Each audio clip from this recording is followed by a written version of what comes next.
Good evening, ladies and gentlemen. I'd like to welcome you back to another edition of Foreclosurepedia Podcast.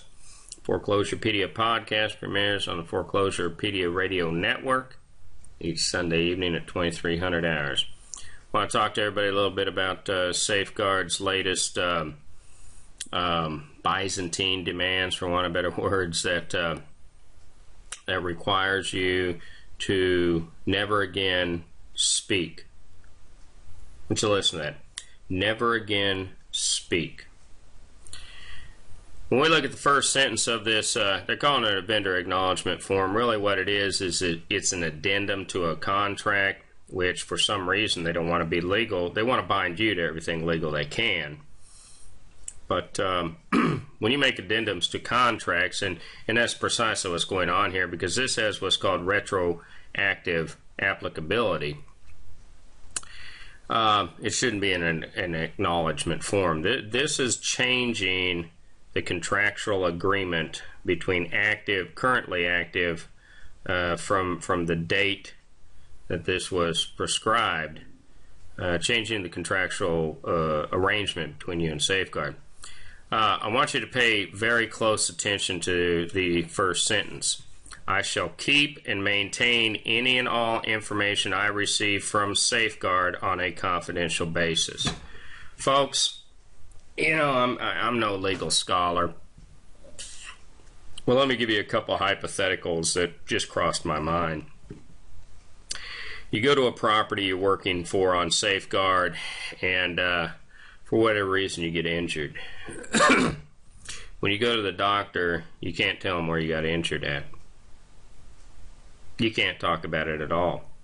Now, I'm going to talk to you a little bit about the penalties if you do. Let's say for whatever reason you have something that weighs heavily upon your mind with specificity to any interaction you have with Safeguard. If you happen to be of the Catholic persuasion and you go to the Confessional Booth, Safeguard now preempts your ability not only to speak to that Father, but to speak to God Himself. Because you cannot discuss anything between you and Safeguard in the confessional. Make no mistake about this. Safeguard's latest document trespasses upon one of the most sacred and hallowed foundations of the United States of America, an individual's ability to articulate freely and participate thereof in a meaningful way a relationship with God.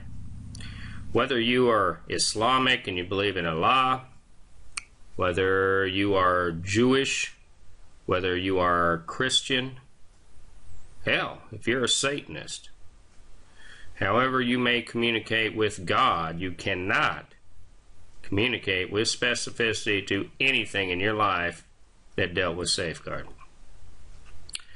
The final portion I want to discuss, and then we're going to get into the penalties, because if you do communicate with God or anybody else, you're going to prison. You're going to prison. But they're going to sue you first, all right? They're going to bankrupt you. That's right, your kids who are having a pretty good time getting ready to make the honor roll, yeah, they're homeless. They're staying at the Salvation Army.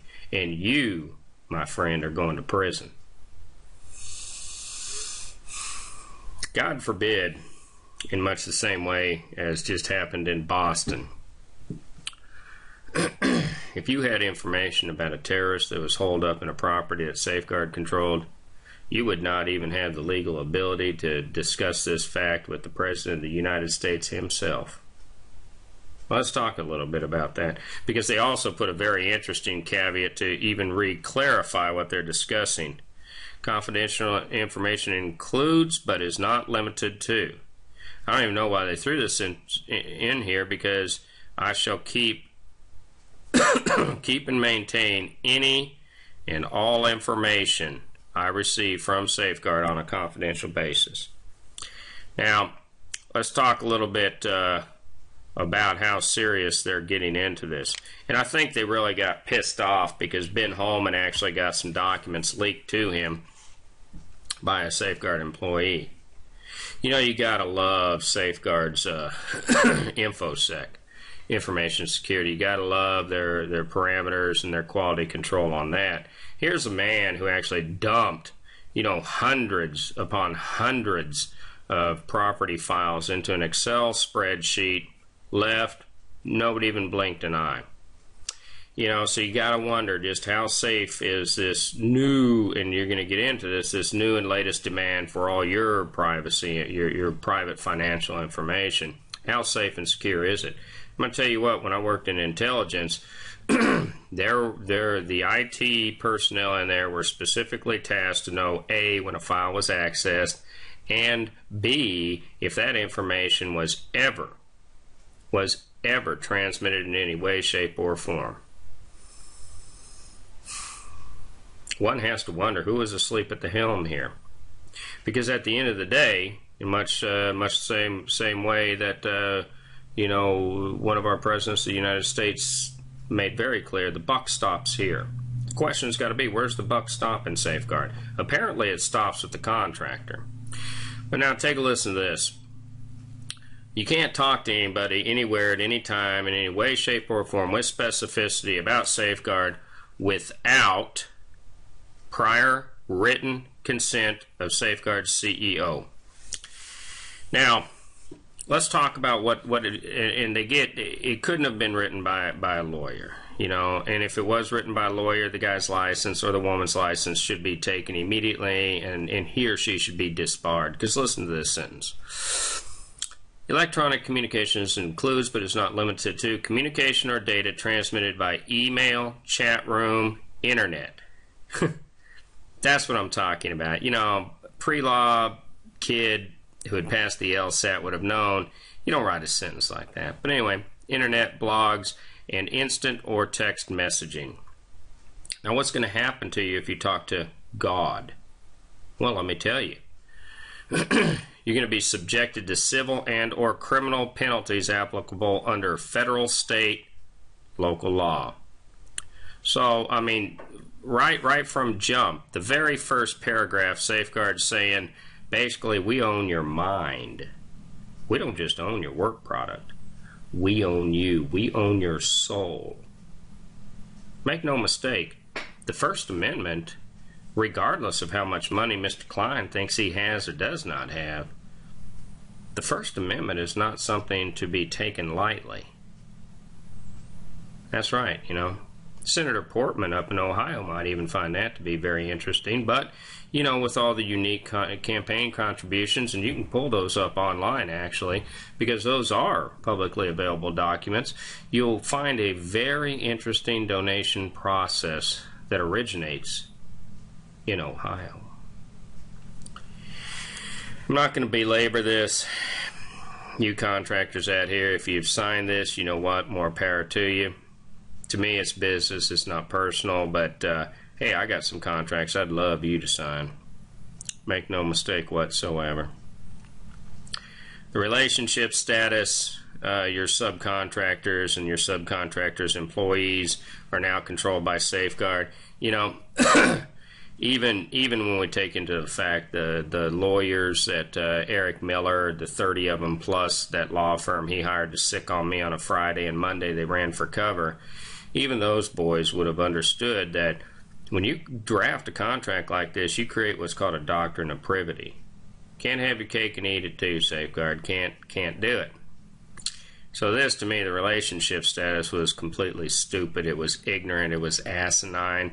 Because now Safeguard has opened itself up to a tremendous amount of liability. And I honestly think, and let me put in this caveat, Safeguard's entitled to write whatever contract that they want. Hey, that's free market economy, baby. But contractors have the legal right to question whether or not that it passes constitutional muster. And United States citizens like myself have the legal right to opine as to, and with specificity, whether or not it clears benchmarks which are, legal, which are moral, which are ethical. And, albeit I'm not a lawyer, I don't give lawyer advice, nor do I play a lawyer on TV in Tennessee. What I am is a concerned citizen because I actually used to work for Safeguard. Now, I have no axe to grind with Klein, with Jaffa, with Halpern at all. I mean, I could give two shits where they go in life or where they end up, and if they believe in God, they'll deal with God when they move on to that portion of their life cycle. But what I do have a very clear and distinct problem with is this document. This document trespasses upon everything that the United States was founded upon. Now I want you to listen to that. It trespasses upon everything, every principle, every belief, every moral the United States was founded upon. Because this document, in its first 3 paragraphs, in its first section, threatens and intimidates any individual who signs it. Because they say, if you open your mouth, if you even vocalize your thoughts, not only can we sue you, but we can ensure that you go to prison. This just does not sound like it doesn't sound like a contract I'd be involved in. Anyway, let's skip on down through here. Receipt of the procedural manuals, and we can change it whenever we want. That's pretty boilerplate. Additionally insured, complete and total crock of shit. PK Management tried to hustle us into this. Foreclosurepedia, and I don't own it. I merely, participate in some of the day-to-day activities with Foreclosurepedia. I never allowed any contract to be signed where we had to insure another company. You want to be a certificate holder, fine, but we're not going to pay your insurance. And we're not going to make you a third party to a contract, with specificity that you have, the legal ability and you can make it actionable and you can bring your decision-making process to the table. Bullshit. You want to be a certificate holder, fine. I'm not paying for your insurance, Klein. Background checks. They love to stress you're an independent contractor. But let's talk about background checks a minute. An individual has a Social Security number. A company has a TIN. Within this industry, there is a DUNS number. All right? If you want to run my DUNS number and you want to make sure that I have a SAM account, and then that way the United States government has cleared me, fine. More power to you. You don't have any legal right to my Social Security number. When Robert Klein goes to apply for his contracts, he didn't put Robert Klein in whatever his Social Security number may be. All right, Robert Klein puts down the TIN and DUNS number of Safeguard Properties, or I guess now Jaffa calls the shots. And in my opinion, that's what happened. That's really where Safeguard went downhill, was when Amir Jaffa was put into power. Once again, Amir calls it a family business. With specificity, his interview with the Cleveland Business Journal, there's actually a video on it. He goes to great lengths to ensure that everybody who hears that video knows that this is a family business. I do not even involve my wife or my children in this business. Now, you can take that any way you want. There's only a half dozen places I've ever heard that term used. And anyway. But anyway, the background checks, complete, total bullshit. Because you know what, Safeguard, if you can't even protect your own data, how much more so am I concerned? Because you're talking about the rest of my life. Who's protecting my Social Security number? Who's protecting my address? Because you got hundreds of documents that are just flowing out the door, literally, copied on local computers there, put onto CDs or sticks or whatever, and they just walk out the door, and they ended up in New York. In New York. So, I got a real problem with that. Second, you want my Social Security number? Fine. I'm an employee. I'm a W-2 now. And that's great, because that actually goes to address the mold, the methamphetamine, the asbestos, the Spanish influenza in the turn of the century properties that were constructed in the Midwest, up in the attics. Yeah. Hey, hey, baby. Yeah, I'll give you my Social Security number. You give me those benefits. And for those contractors out there who think I'm splitting hairs, you better wake up, because where are you going to be when you're 60? That's my question to you. You're cutting $20 lawns now. You're signing contracts that forbid you to even speak to God. Where are you going to be when you're 60? Who's going to pay for those pulmonary issues that you have? Who's going to address that cardiac arrhythmia you have because, years earlier you ran across something crazy in a meth house? Who's going to address, God forbid, when you're picking up those dirty needles and those crack pipes and you've cut yourself, who's going to address the HIV infection? Now nobody wants to even talk about that because it's not palatable. Statistics, folks. NAMFS probably has statistics. Maybe they don't. I don't know. But they damn sure should have statistics, and they damn sure ought to be more forthcoming with those statistics. And if they don't have them, they should get on the stick and get them.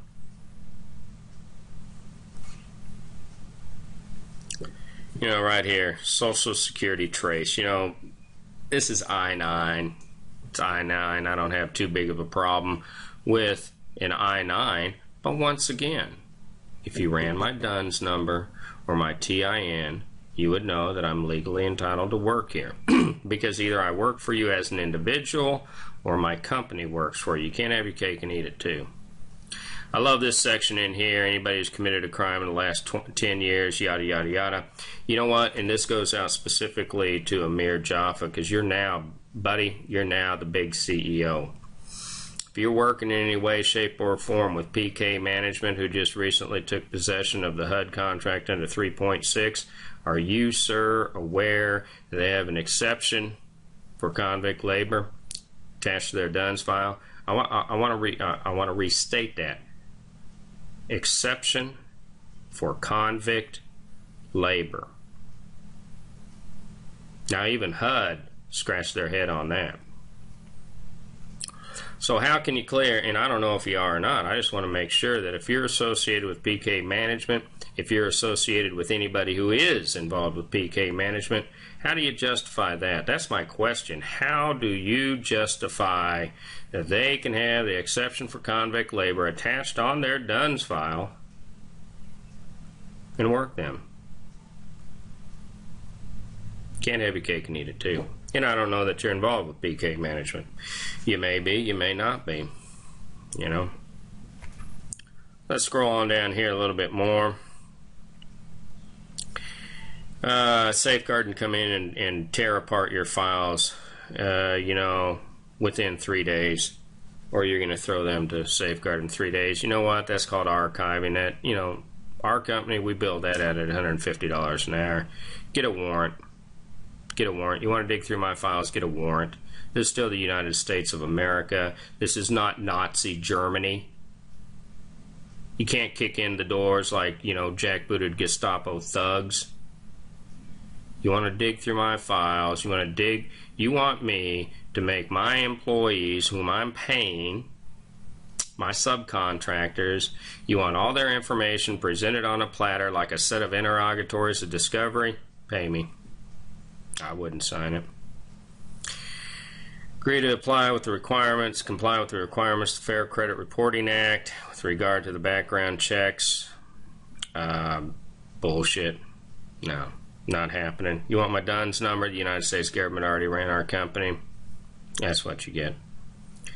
Chargebacks, first of all, if you're additionally insured, you can't charge back me. Deal with my insurance company. If you got something you're stating that's injured you, deal with my insurance company. Choice of law, jurisdiction in Cuyahoga County. Hope I didn't destroy that name. Really, I could give two shits anyway. Ohio, it's one of those states, I don't know. It's up there by Canada. Jurisdiction, Cuyahoga County, Ohio. No. Let me tell you a little something. Tell you a little story. You go ahead and load up them old lawyers on them nice G5s, and you fly them down here with their Armani sharkskin suits and them floor shimes, and they're going to appear in front of a jury of my peers. Let me tell you, son, this is Tennessee. Son, this is Tennessee. So you fancy boys come on down here with them old nice neckties and them cuff links and that old hair slicked back with that old Dapper Dan. Yeah.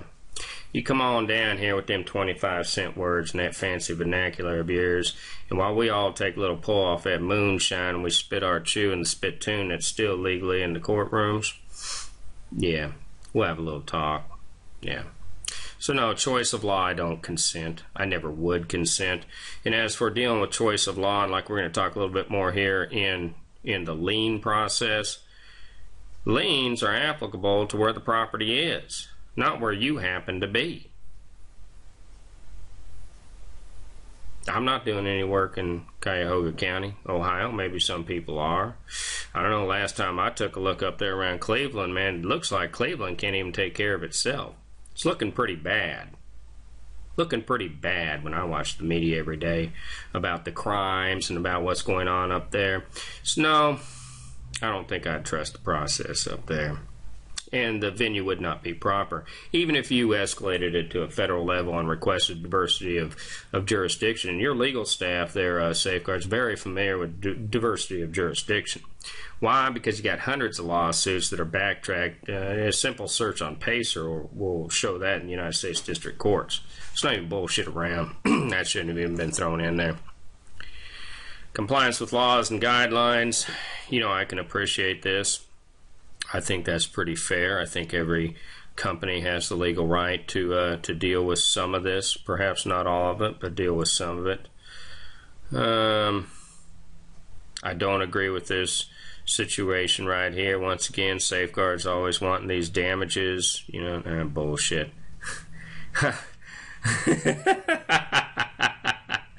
The ethics hotline. You know, I love this one. Yeah.